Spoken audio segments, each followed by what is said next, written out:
Welcome to Lit Happens, Unpacking Senior English. I'm Adriel. And I'm Belle. We're experienced English teachers dedicating to supporting both new and experienced educators in a world in which we are often time poor, to empower our students to excel in their English studies. If you're an English teacher, like us, navigating this curriculum, then this podcast is designed with you in mind. And our mission really is to break down the complexities by unpacking English nationally. Well, welcome back, guys, to episode 25 of Lit Happens. And today we're going to be talking about why writing is important. So, written tasks, getting our students to write, all of this as we start to prep for our HSC trials. I think it's quite an intensive period at the moment where we are trying to get our students to write some more. So let's speak a little bit about writing. And today we've got Belle joining us for today's episode. And hi, Belle, how you going? I'm doing well. How are you? Good. Prepping, like we say, at the end of term 2. Some people have unfortunately already started. I know it's a bit controversial, their trials. However, for those that have their trials upcoming in term 3, we're going to go over a little bit of the importance of writing. And I guess it's a nice little segue because our question for Lit or Quit today is as follows. So should we be making written tasks in class great again, Belle? Is this lit or quit? What do you think? Look, I think as an English teacher, the instinct might be quit because we know a lot of students have a lot of issues with their writing. However, it is the cornerstone of our subject, right? So I can understand why teachers might want to veer away from it, but it's lit. Like it has to be a major focus of what you're doing, not just because of exams and, teaching to tests and exam conditions and all that, but ultimately it's our subject. Writing is not just you're trying to, answer a question. Writing is your expression. Writing is your power. So I definitely think I'm a big proponent of written tasks. I'm a big proponent of scaffolding written responses, especially in the junior years. I to the point where even with my year 7 and 8 classes, if they've got a little writing task for a do now, I will do it together at the end with my class and fill in the blanks and model it and all that, because I think these are the building blocks. So it's definitely lit. Making written tasks in class great again, definitely lit in my perspective. Definitely lit. How about you? Yeah, I agree. I completely agree with that. I think as we start to just look at writing in general, everyone, teachers, students alike, we're not focusing enough on it. And you can sort of see this reflected through the quality of writing that we are getting across the grades, because there's this major focus on getting content out there. However, as you can probably see in the new HSC syllabus coming out, and even some of the new syllabus for the junior stages, we are now focusing on the skills and going back to some of those basics of writing. And I think Nessa would probably agree that this is sort of a lit strategy that is needed for the classroom coming up. So you can see that they are trying to make writing great again in the classroom. Totally. I think it's definitely something that is lit for all of us, albeit it could, have some things where we do have to do a little bit more work. But again, that's sort of why we teach in the first place, especially as English teachers, and this will definitely help students across all KLAs. So 100% lit for me. And I think as we sort of move into the episode, we're going to be unpacking as to why it is lit in a little bit more depth. So again, just to let you guys know, today we are going to be talking about why writing is important as per our episode here. And we're going to be looking at ways in which we can approach achieving those band 6 sort of results. Now, we'll just give a few suggestions. Once again, we're not the be-all and end-all of knowledge here, but sort of things that have been working for us. And we're looking towards, I guess, improving writing fluency through drafting and getting our students exam ready across all of the modules. I think that's probably going to be one of the big focuses for today's episode. So I guess with that, Belle, we'll sort of get into the app and we'll get started with, awesome. All right, so Episode 25 today, Why Write? Approaches to Achieving that Band 6. We're going to begin with why regular writing practice is essential for Stage 6 students to develop their writing skills and manage time effectively in HSC assessments. So the why today, Adriel? So we are looking at a little bit of the why here, and I think it's quite important for us to consider a few things. When we're looking at a regular writing practice in the HSC, especially for students, we have to understand the purpose. So first and foremost, if we are getting our students to write more and more, we are building fluency, we are enabling the development of a clearer expression of some of the complex ideas that they might be engaging with. And this is critical for that band 5 or 6 performance, as you will have heard, as we discussed in last week's episodes. Another thing is we are continually enhancing critical thinking. Now remember, the students are going to be required to write in the HSC. They are not going to be giving that oral performance in the trial examinations or even in the HSC examinations. So we are enhancing the critical thinking and writing skills in their ability to sort of address necessary verbs like the analyze, the evaluate, and the synthesize. By getting students to write continually as well, we are developing structural discipline. So this ensures that the cohesive responses are developed across all of their modules. And I think we're sort of moving away from, if we go back to those band descriptors, we're moving away from some of those sound basic responses into those more effective and sophisticated responses as sort of required by these responses here. So there's a few sort of considerations there that we do need to consider. I think the other benefit here that I haven't actually mentioned here is we are getting the students to actually plan towards effectively managing their time when they are writing. Remember, the more they write, the better they are developing their handwriting. Their hands aren't going to be cramping or getting tired when they get to the final sections of maybe paper 2 or even paper 1. Remember, they only have 40 minutes per section, give or take.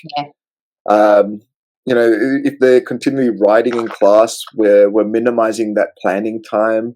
We're minimizing that exam panic for students. So we're just building these reps for the students so that when they do actually go in and perform under the real pressures of the exams, they are ready, they are prepped, and the more we write, the better it is going to be for our students. So there's a few things there to consider.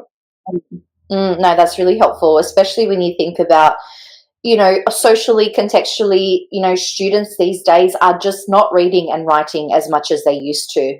They're not reading, they're not looking at how to express sophisticated ideas, they're not looking at how to structure thought processes, and so therefore, often we see that their written responses are not reflecting their actual true knowledge, and that's because writing is a process. So like you said, we're trying to move them up those bands with that consistent practice. And I like the way that you related that as well to the time effective, because we, at the end of the day, they are going to have those timed conditions. They are going to have unseen. So the more confident they are in responding through writing in general, I think the easier they will manage those unseen conditions in an exam condition. So, all right, moving on then.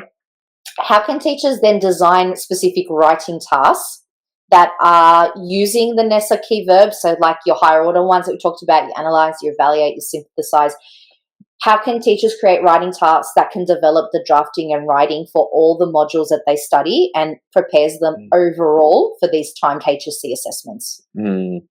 Yeah.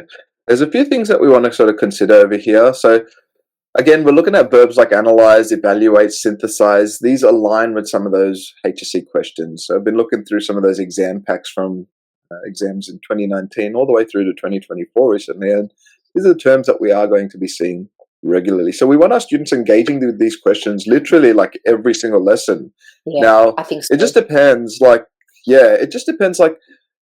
how your classes are structured. You might have like 40, 50-minute periods. You might have 70, 75-minute periods in your schools. It just all depends. And it's quite important for us to sort of take all of this into consideration when planning our writing tasks. And I mean, for me personally at the moment, in the classroom, I've got my classes 3 days in a row, which means we get 3 75-minute periods where my first 10, 20 minutes of a class will just be practicing writing. A little do now, silent start activities. Start off with, okay, guys, here's your question. I'll put the Google timer on the board, 15 minutes.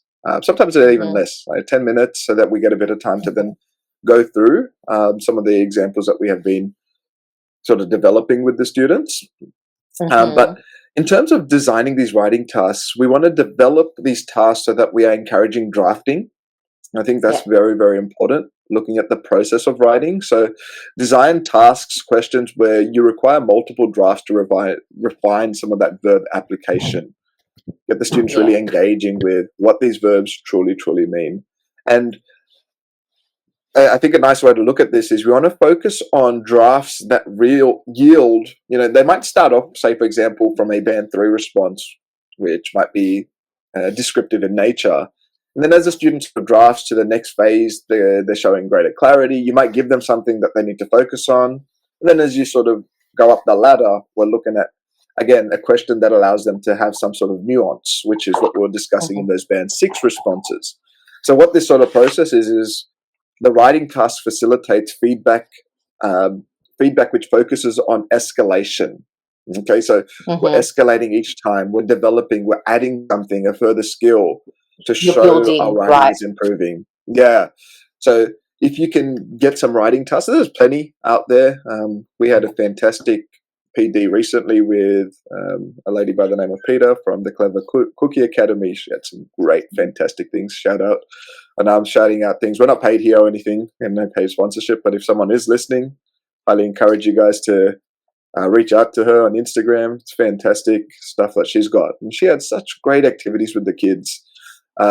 So yeah, there's a few sort of things that we might consider here. So writing skills development, I think, is very, very important.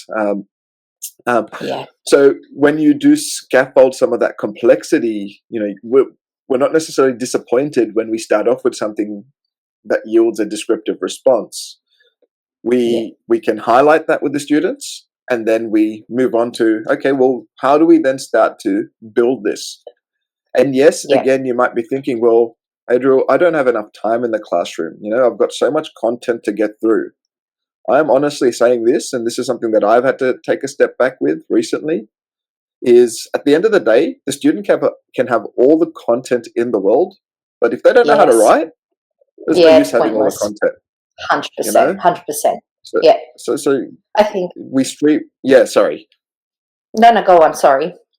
Yeah, no. So we streamline our sort of activities here to sort of facilitate streamlined content as well. I think it's very important the way that we plan our activities.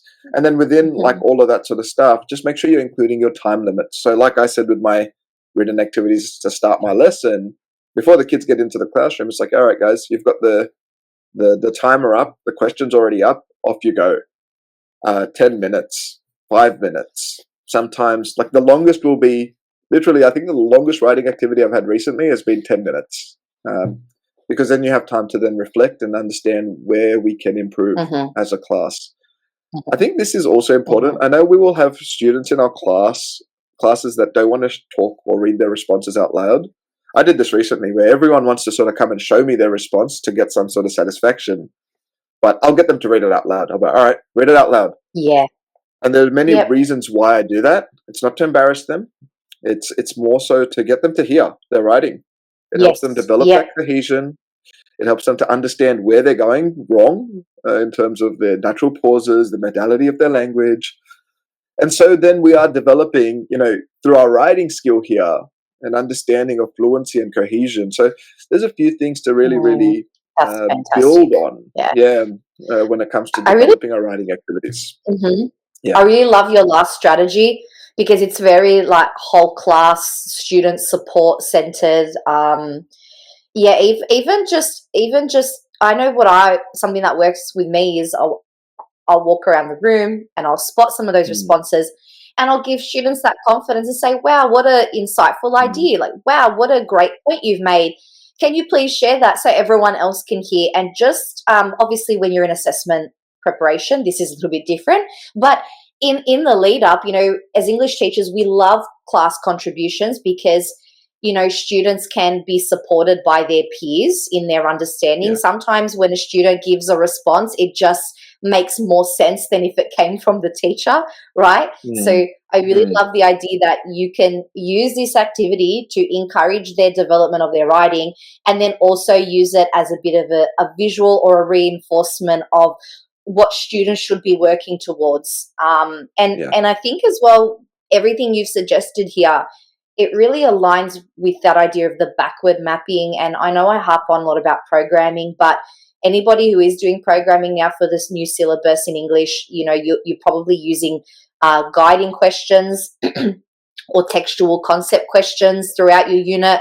Perhaps you've got a focus every week. And so what you can do is incorporate a question within that weekly focus, and at least that way you've semi planned for that writing to take place. Because like you said, Adriel, we're all busy, we're all strapped for time.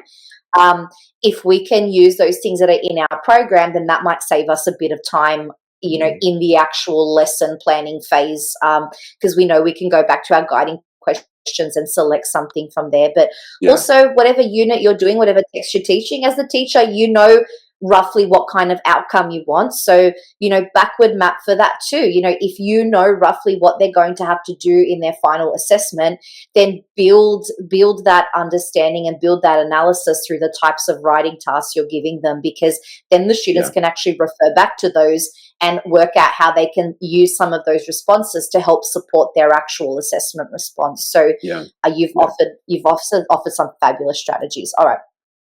Then let's get into question 3.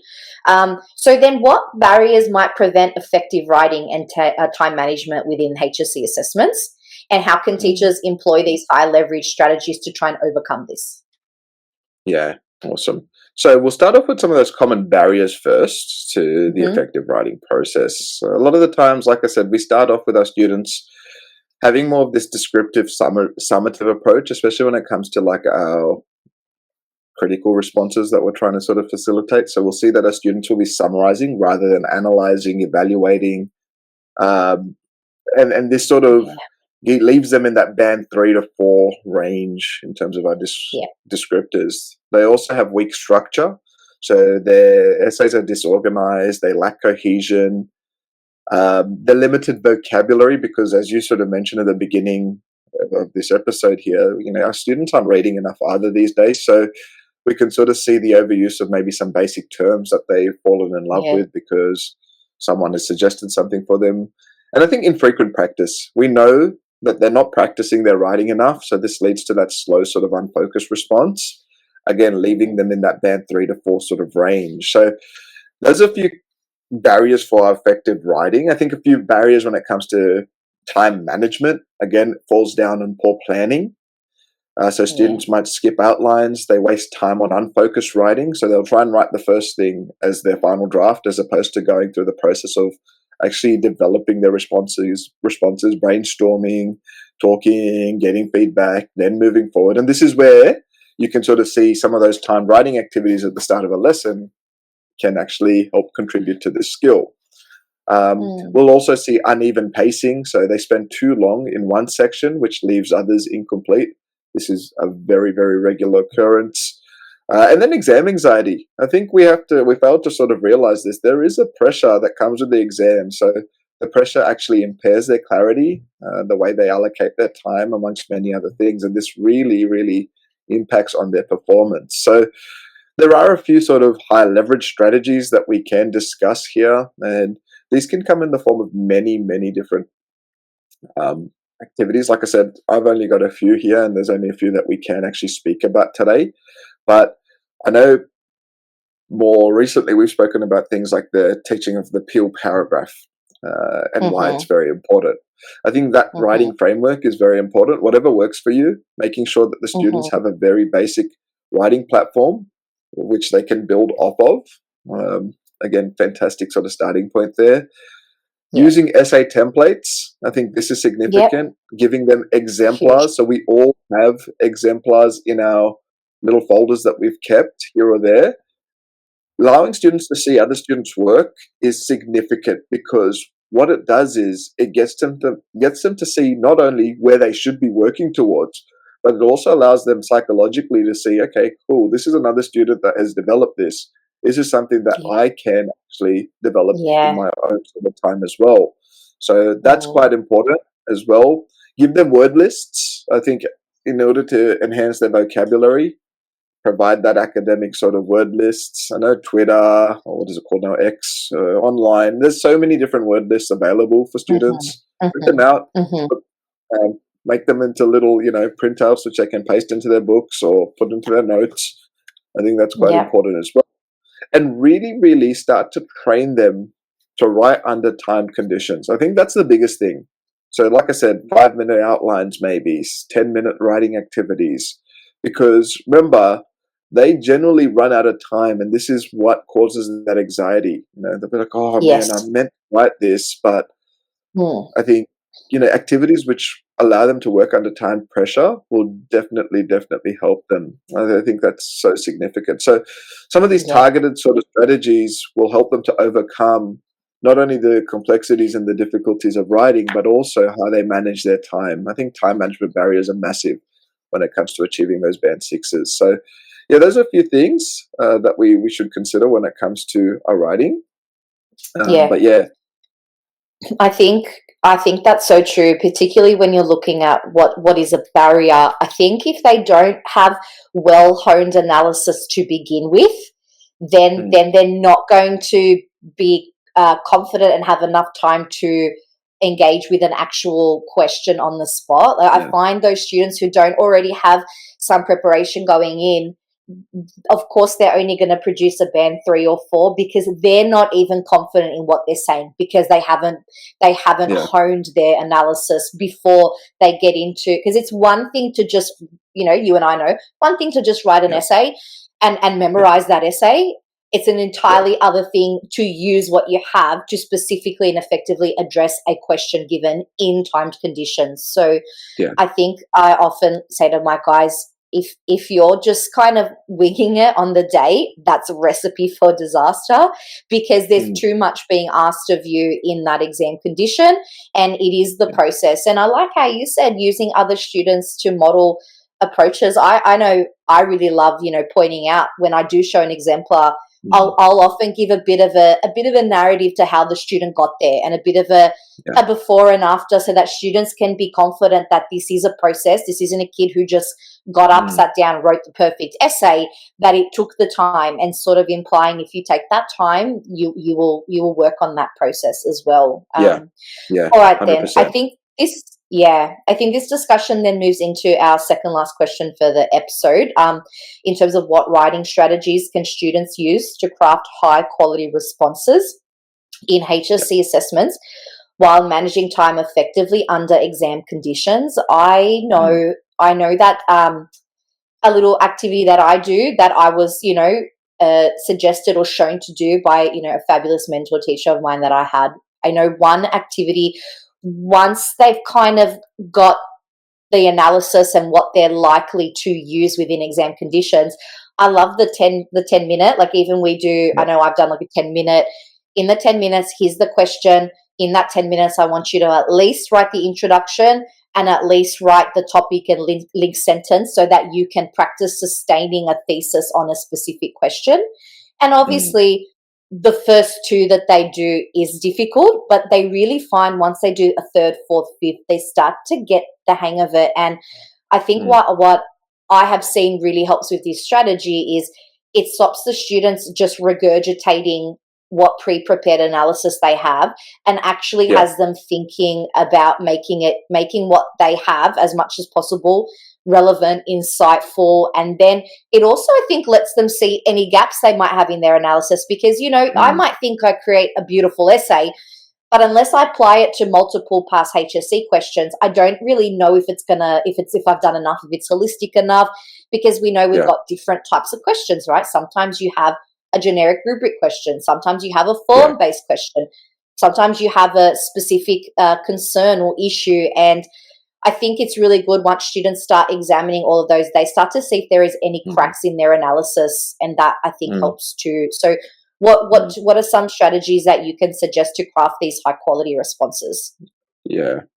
Okay. So when we're looking at this again, like effective planning, which you sort of just covered there in a few sort of brief moments, I think that's so important, given those sort of understandings of directly addressing those verbs. So making sure, we're providing verb-driven arguments for our students. I think that's quite significant. The use of precise evidence, having their quote and technique tables. Like, these are all things that have been said and done before. It's just sort of going back to some of those roots, those basics, that we always talk about, never recreating the wheel for success. And just we're going back to these sorts of things and making sure we're making those links to the rubrics quite regularly as well. I think time management, like I kept saying, is massive. So make sure we are prioritizing writing under those time conditions. I can't stress that enough, because the more the students write, the more comfortable they'll become, the better it will be for them. I think that's quite significant. One of the big things that I think is important is practicing pacing as well.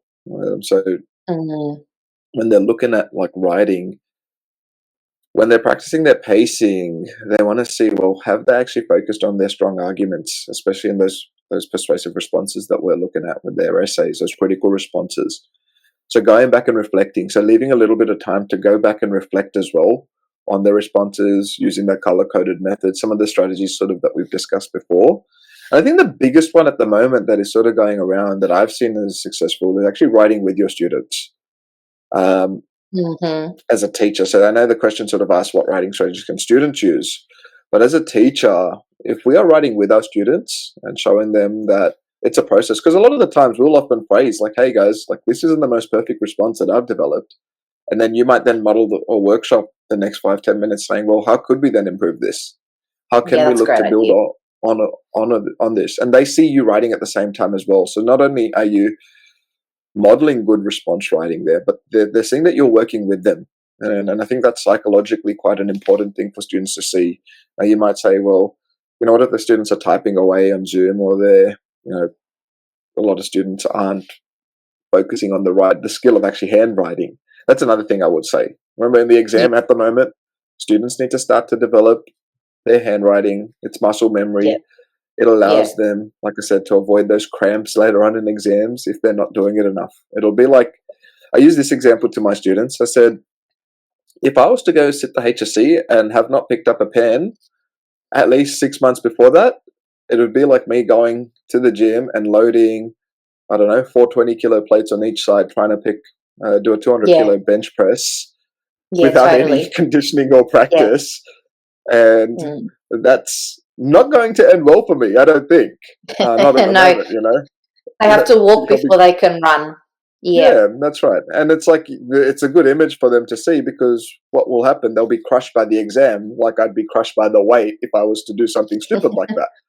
You know what I mean? Like, it's the same sort of practice for them. They haven't conditioned themselves enough. So if you're not writing, get writing, kids, students and teachers. I'll encourage that. Have your little whiteboard out. Like, I know it can be very easy for us to start typing responses as well, but I've had a little joke with my colleague recently. I said, we probably want to practice our whiteboard writing skills, our whiteboard essay writing skills to show the students, how we're sort of moving through this. And again, if you're writing with them, it's just showing them psychologically, hang on, there's no excuse for me not to be producing anything in class as we do develop those writing activities under time conditions.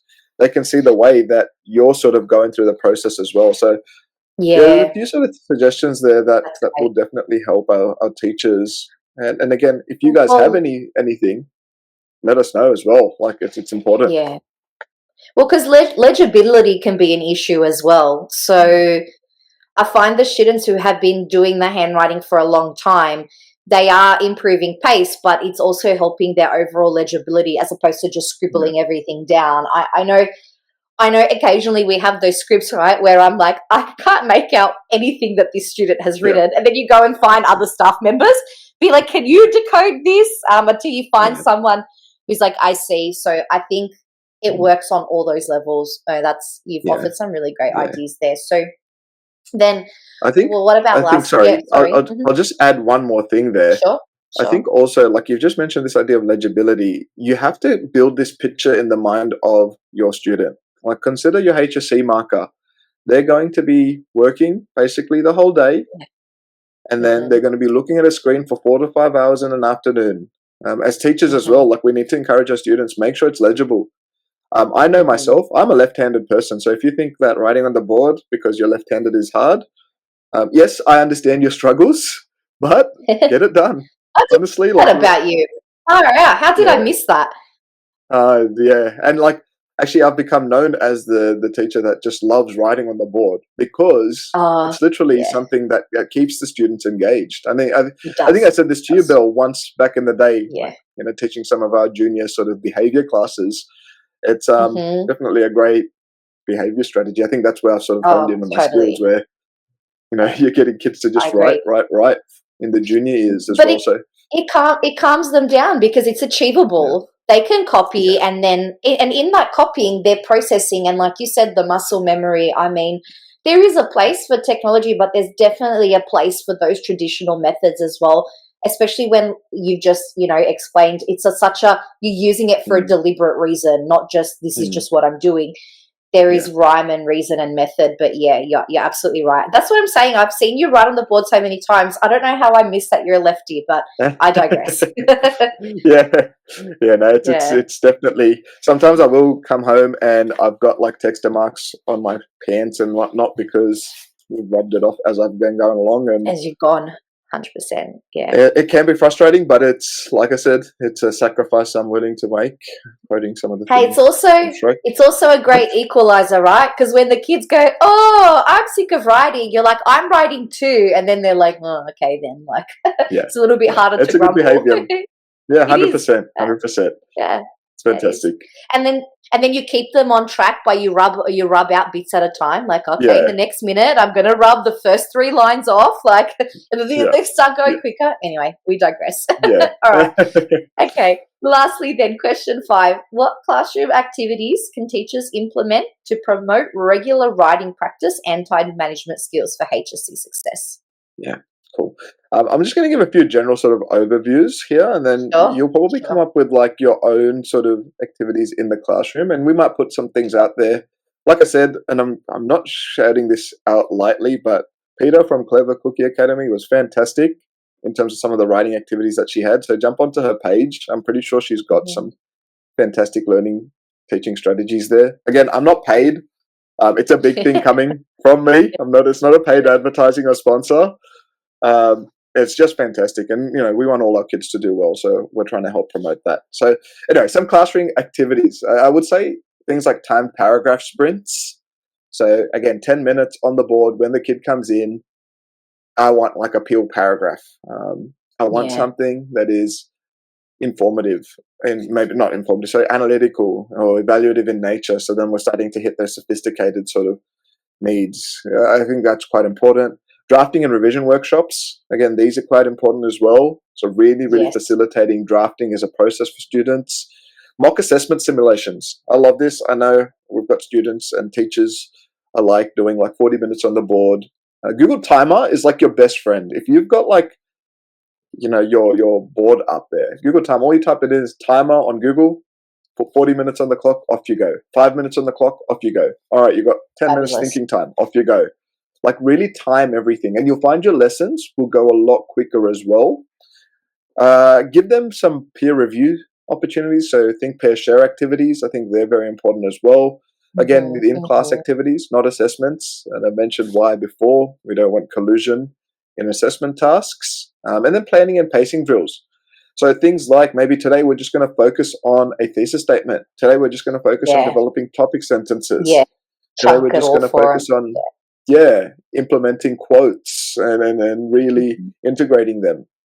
I think those are the important things, because what you then do is you avoid students then just rote learning an essay, which they can't then go on and adapt in an exam. But you're building a thread in their mind by having all of these different structures. So then it's like, all right, once they've got all of the content there, this is the content that's good. Then they go in and they start to apply their skill, and they've got that rhyme and rhythm. They've got that process ready to go. Now, again, this falls back on our students. Like, these are strategies that we're discussing and what we can do in class. we should be giving them homework. I am a big, big proponent of giving them homework. This is work that you must be doing at home.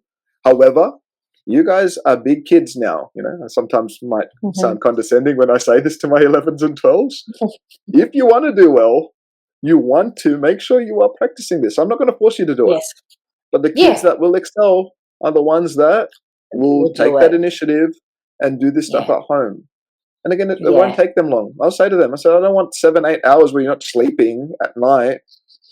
Put 20 minutes on the clock. Do a quick writing activity just to refresh that skill. Because writing will help them in all of their subjects, all the KLAs.